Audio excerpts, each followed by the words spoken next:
Olá, meus irmãos, minhas irmãs. Estamos hoje aqui na Sociedade Beneficente Espírita Bezerra de Menezes para darmos início a mais uma atividade de exposições doutrinárias. Possamos todos nós, neste momento, ao iniciarmos essa nossa atividade, pedirmos a Deus, a Jesus, guia espiritual de todos nós, aos nossos mentores amigos, que nos ajudem nestes momentos difíceis, porque passa a nossa sociedade, o nosso país, aliás, o mundo inteiro, com as doenças, com as dificuldades decorrentes da pandemia do coronavírus. Possamos, então, todos nós, neste momento, ao iniciarmos essa nossa atividade, pedirmos a Deus, e a Jesus e aos nossos amigos espirituais, a proteção para todos nós. Iniciamos, então, esta nossa atividade dizendo: Pai nosso que estais nos céus, santificado seja o vosso nome. Venha a nós o vosso reino, e seja feita a tua vontade, assim na terra como nos céus. O pão nosso de cada dia nos dai hoje. Perdoa, Pai, as nossas ofensas, assim como nós perdoamos a quem nos tem ofendido. Não nos deixes cair em tentação, mas livra-nos, Senhor, de todo mal. E que assim seja. Pois bem, amados irmãos, amadas irmãs, o tema que vamos abordar no dia de hoje é o progresso moral. E, antes de iniciarmos essa nossa atividade, é bom destacar a importância da leitura das obras básicas da doutrina espírita. Elas nos trazem, como sempre, ela é sempre, aliás, um processo educativo, elucidativo dos nossos problemas, das nossas dificuldades, mostrando a relação entre o passado presente, o passado remoto também, o presente e as consequências para o futuro. Da mesma forma, o processo educativo também se dá com a leitura dessas obras, que formam, como alguns dizem, o Pentateuco kardeciano, o Livro dos Espíritos, o Livro dos Médiuns, o Evangelho segundo o Espiritismo, o Céu e o Inferno e a Gênese. Essas 5 obras, que contêm ali os aspectos científicos, filosóficos e religiosos da doutrina espírita, mostram todo o trabalho de Allan Kardec. Quem assistiu o filme A Vida de Allan Kardec mostrou todo o trabalho de dedicação, de paciência, de estudo, de pesquisa, para compilar estas 5 obras. Não esquecendo que o Livro dos Espíritos é o principal deles, o Livro dos Espíritos, que foi com ele que começou a doutrina espírita. Ali está o ABC da doutrina espírita.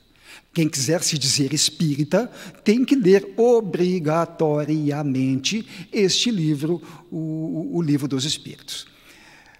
O livro Céu e Inferno, o livro Evangelho segundo o Espiritismo, que contém ali as lições, as máximas, as lições morais de Jesus, também é uma obra que nós utilizamos no nosso Evangelho em casa. Então, essas 2 obras, o Livro dos Espíritos e o Evangelho segundo o Espiritismo, será a base principal da nossa exposição de hoje. Além do livro, alguns tópicos do livro A Gênese e também alguns livros da Joana de Ângeles.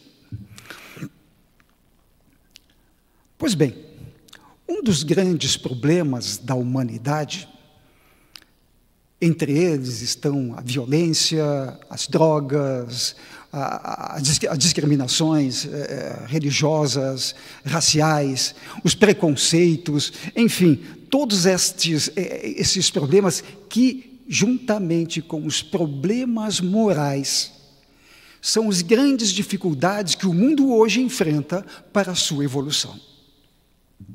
Dessa forma, nós não vamos aqui, baseado no título da nossa exposição, fazemos aí grandes tratados relacionados à moral e à ética, que são 2 palavras que muitas vezes entram de forma, são muito semelhantes em algumas definições, mas são entendimentos distintos, até inclusive com relação à etimologia de suas palavras. Ética vem lá do grego, radical grego, e a moral tem lá um radical latino, mas, apesar de tudo isso, ela tem algumas coisas semelhantes, mas tem conceitos distintos.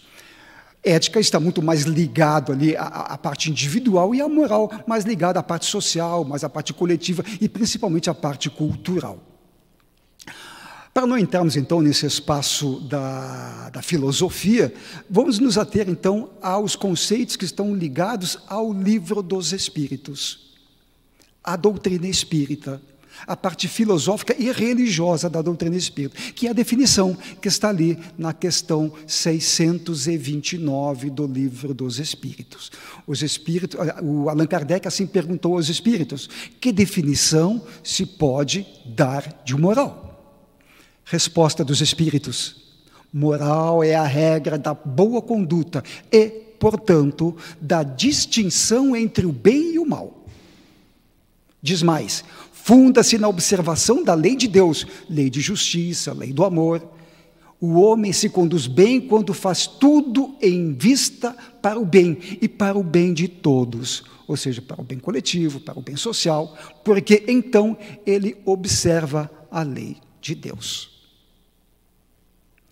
Mas um outro complemento diz respeito ao livro Estudos Espíritas, de Joana de Ângeles. Ela diz assim: são os princípios salutares de comportamento que resultam o respeito ao próximo, novamente, do social, do coletivo e também para si mesmo.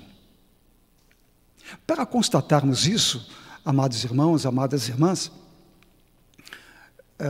esse problema moral, se nós olharmos a dificuldade, vimos em relação a todos os outros problemas, as drogas, o sexo, a corrupção, enfim, os preconceitos, as discriminações, o problema moral é muito grande.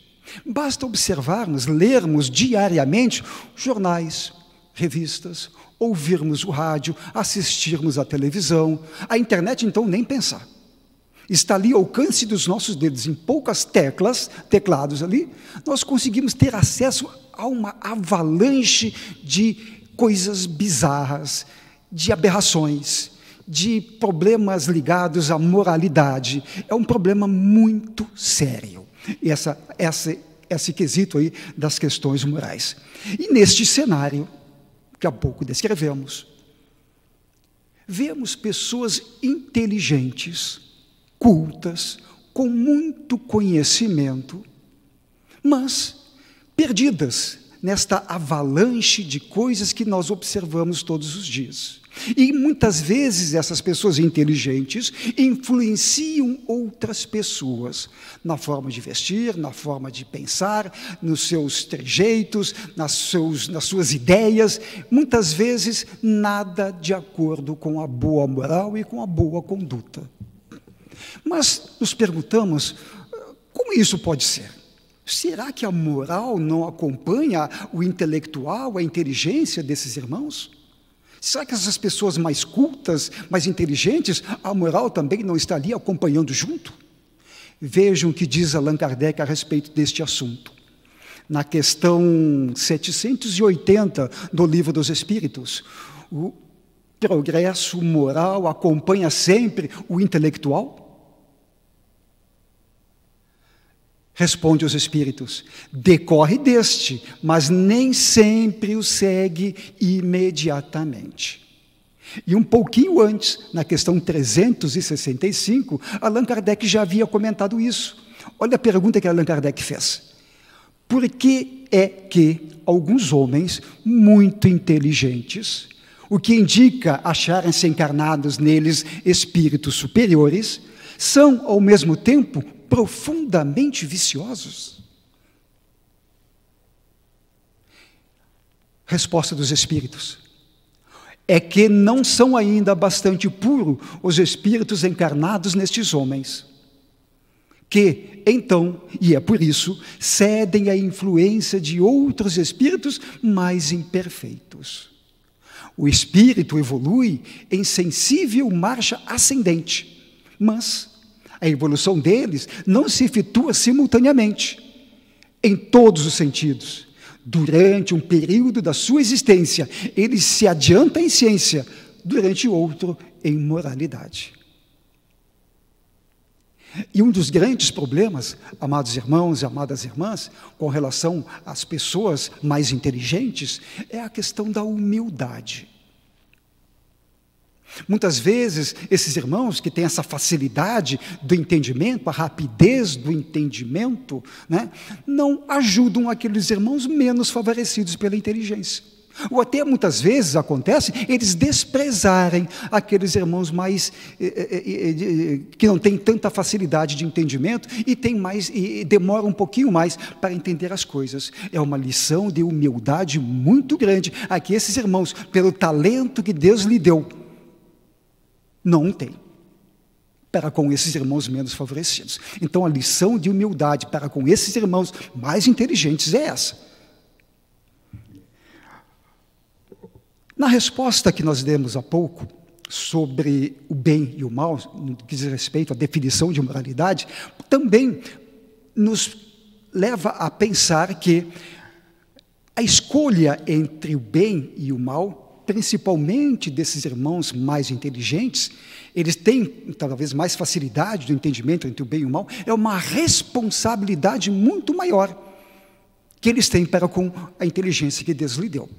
Na questão do que diz respeito ao entendimento entre o bem e o mal, está um aspecto muito importante que é o livre-arbítrio. A pessoa tem esta liberdade de escolher, pela sua inteligência, pela sua educação, pelo desenvolvimento da sua inteligência, de saber distinguir melhor a diferença entre o bem e o mal. Este é o livre-arbítrio. Mas convém, neste momento, também fazermos uma distinção entre liberdade e livre-arbítrio. Parece que se confunde, mas não é. Liberdade é o direito que nós temos de fazermos da nossa vida o que nós bem entendermos, desde que não prejudiquemos os outros. Isso está muito bem claro, está muito claro, ali inclusive na Declaração Universal dos Direitos da Humanidade, promulgado, documento da ONU, editado em 1953. Este documento está ali bem claro, diz o que é liberdade. Temos a liberdade de escolher o nosso time de futebol, o nosso partido político, com quem nós vamos relacionar.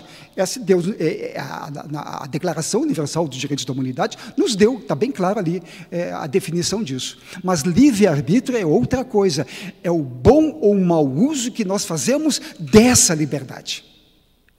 E aí está a nossa responsabilidade. Responsabilidade perante as leis dos homens e responsabilidade perante as leis de Deus.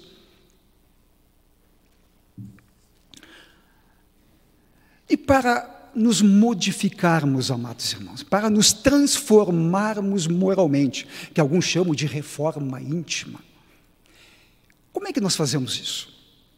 É uma coisa muito difícil, ela mexe lá no nosso interior, reformarmos-nos intimamente, moralmente. Porque vai mexer ali com as nossas fraquezas, com os nossos vícios, com as nossas vaidades, com aquilo que mais nos preocupa, com aquilo que mais chama a atenção, né, no que diz respeito à nossa personalidade, os nossos vícios, enfim, aquilo que nós estamos acostumados a viver com elas. Estamos acomodados com esses vícios e com essas virtudes. Achamos que isso é bom. Aliás, no livro Diversidade dos Carismas, do Hermínio Miranda, ele fala exatamente sobre esses vícios. Ele tem um termo ali muito interessante que ele chama de as doentias vantagens. Se nós fizermos uma reflexão sobre isso, como é que uma coisa doentia pode ser vantajosa? Se é doentio, não é vantajoso. Mas exatamente sobre isso, os vícios, as fraquezas, as coisas que nos faz bem fisicamente, os prazeres do corpo, é bom, mas é ruim, faz mal. E nós nos acostumamos, como dissemos há pouco, nos acomodamos nessa situação. Por isso que fazer a nossa reforma íntima, nos transformarmos moralmente, é uma coisa difícil, mexe lá no nosso interior, as nossas vaidades, as nossas fraquezas, como há pouco dissemos. E essa reforma, essa reforma íntima faz com que nos faz conhecer a si mesmo, conhecermos a nós mesmos. E aí, nos conhecendo quem nós realmente somos, nós vamos ver quem realmente somos. O que deve ser modificado, o que deve ser alterado, o que deve ser eliminado, o que deve ser acrescentado. E como devemos fazer isso, amados irmãos? Como fazer essa reforma íntima? Como fazer essa transformação moral? Como devemos iniciar? Os livros falam que devemos fazer a nossa reforma íntima, que devemos nos transformar moralmente. Mas como começar? Assistindo há algum tempo atrás uma exposição na internet de um trabalhador espírita, ele deu uma ideia muito interessante. Deu o exemplo de uma casa. Uma casa onde o proprietário quer fazer uma reforma na sua casa. E tem ali uma série de problemas. Ele quer ali reformar o telhado, que está com uma goteira, ele quer trocar os móveis, ele quer trocar o piso, ele quer pintar as paredes. Não vai adiantar nada ele mudar o piso se tem uma goteira no telhado. Quando chover, vai chover dentro de casa também, e vai estragar o piso. Não adianta nada ele querer trocar os móveis, vai que cai uma chuva pela goteira em cima dos móveis e vai estragar os móveis. Não adianta nada ele pintar as paredes, se quando chover vai escorrer ali pela parede e vai estragar a pintura. Então, qual é a coisa que mais está incomodando nesta casa? São os móveis, o piso, as paredes? Não, é a goteira no telhado. Então começa por aí. É a mesma coisa conosco. Qual é a coisa que mais está nos incomodando? Orgulho, vaidade, sensualidade, sexo, poder, ganância? Se é este um desses problemas, comecemos por aí. É o primeiro passo. As dificuldades começam justamente no primeiro passo. Mas, como diz um velho ditado, né? Uma longa caminhada começa com o primeiro passo.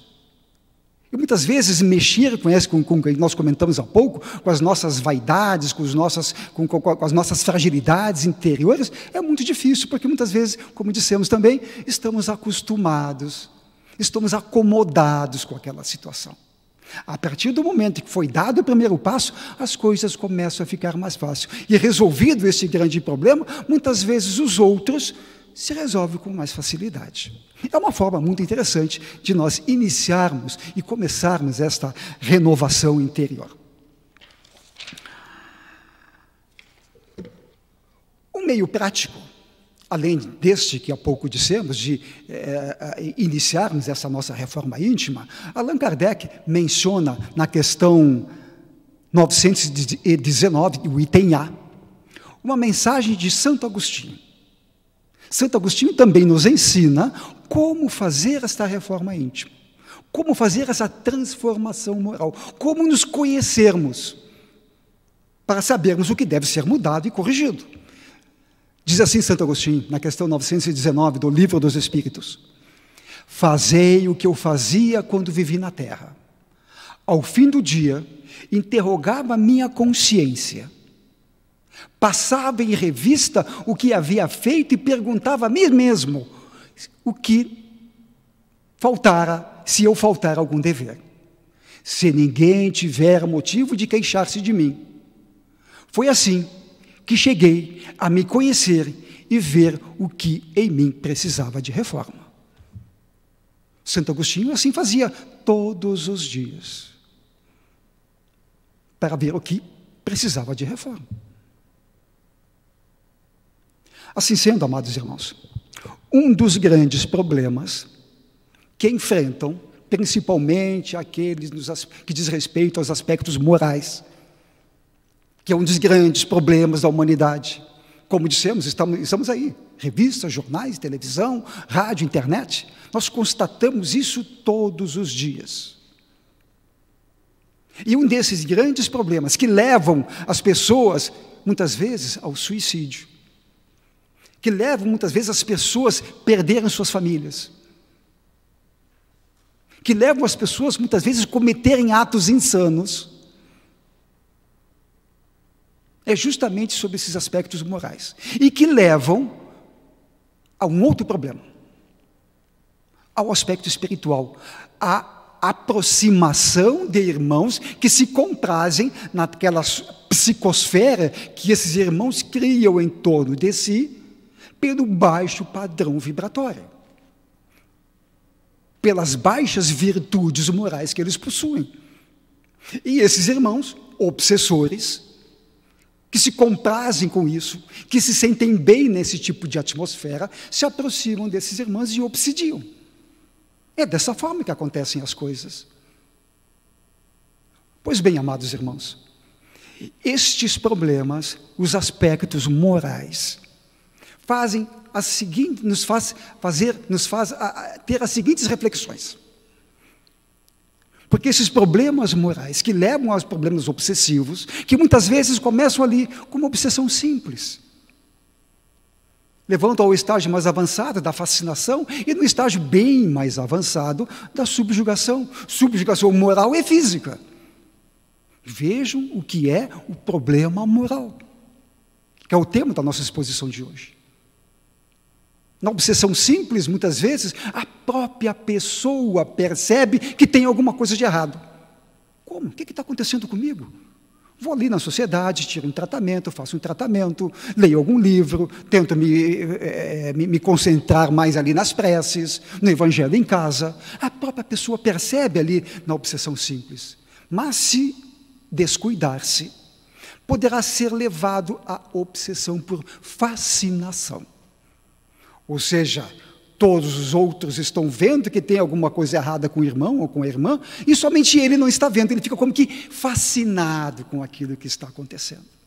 E não percebe que uma coisa maior está por acontecer. Até chegar ao processo da obsessão por subjugação, que muitas vezes chega até a subjugação moral e física. A entidade desencarnada tem o domínio sobre as vontades daquele irmão, inclusive sobre o seu comportamento de atitudes físicas. Vejam o cuidado que se tem que ter com os nossos comportamentos, com os nossos atos e aquilo que nós pensamos. Porque muitas vezes nós somos avaliados não pelo que somos, mas pelo que pensamos. Pelo que pensamos, nós não temos como enganar os nossos irmãos do plano espiritual. Nós não temos como enganá-los, porque eles estão ali, nos observando atentamente, nossos atos e comportamentos no dia a dia. Por isso, muito cuidado, amados irmãos e irmãs, com os nossos atos, comportamentos e pensamentos. No livro, já aí levando para o nosso encerramento, no livro Autodescobrimento, de Joana de Ângeles, pela psicografia do Divaldo, neste livro tem um item ali chamado, não o conhecimento de si mesmo, mas o desconhecimento de si mesmo. Olhem a abordagem que Joana de Ângeles fez sobre isso. Não sobre o conhecimento, mas o desconhecimento de si mesmo, que é o título do item. Diz assim Joana de Ângeles: aturdindo-se em preocupações a que empresta importância demasiada. Vaidade, sexo, poder, a opinião dos outros, a aparência, a conquista, coisas externas, convívio social e disputas insignificantes. Isto, amados irmãos, com isto, amados irmãos, a pessoa descuida-se de si mesma, dá importância demasiada a coisas que não têm importância para a sua evolução espiritual, para o seu engrandecimento moral. Este item da Joana de Ângeles, contida neste livro, Autodescobrimento, é muito importante. E nós vemos isso todos os dias. Pessoas que se preocupam com coisas fúteis, sem importância nenhuma, como se isso fosse a coisa mais importante desta encarnação. E esquecem ali das coisas mais importantes, que são as virtudes morais, que é aquilo que nós vamos levar para o plano espiritual. Já dissemos isto aqui numa outra exposição. Nós não vamos levar nada material desta vida. Dinheiro, casa, carro, documentos, cartão de crédito, dinheiro. Isso no plano espiritual não tem valor nenhum. Nós vamos levar as coisas que nós conquistamos interiormente. As virtudes, sermos bons, honestos, justos, bons pais de família, cumpridores dos nossos deveres, caridosos, bondosos, humildes, são essas as riquezas que vão estar ali na balança do plano espiritual. Vamos levar coisas negativas também, mas na balança tem que pesar mais o lado positivo.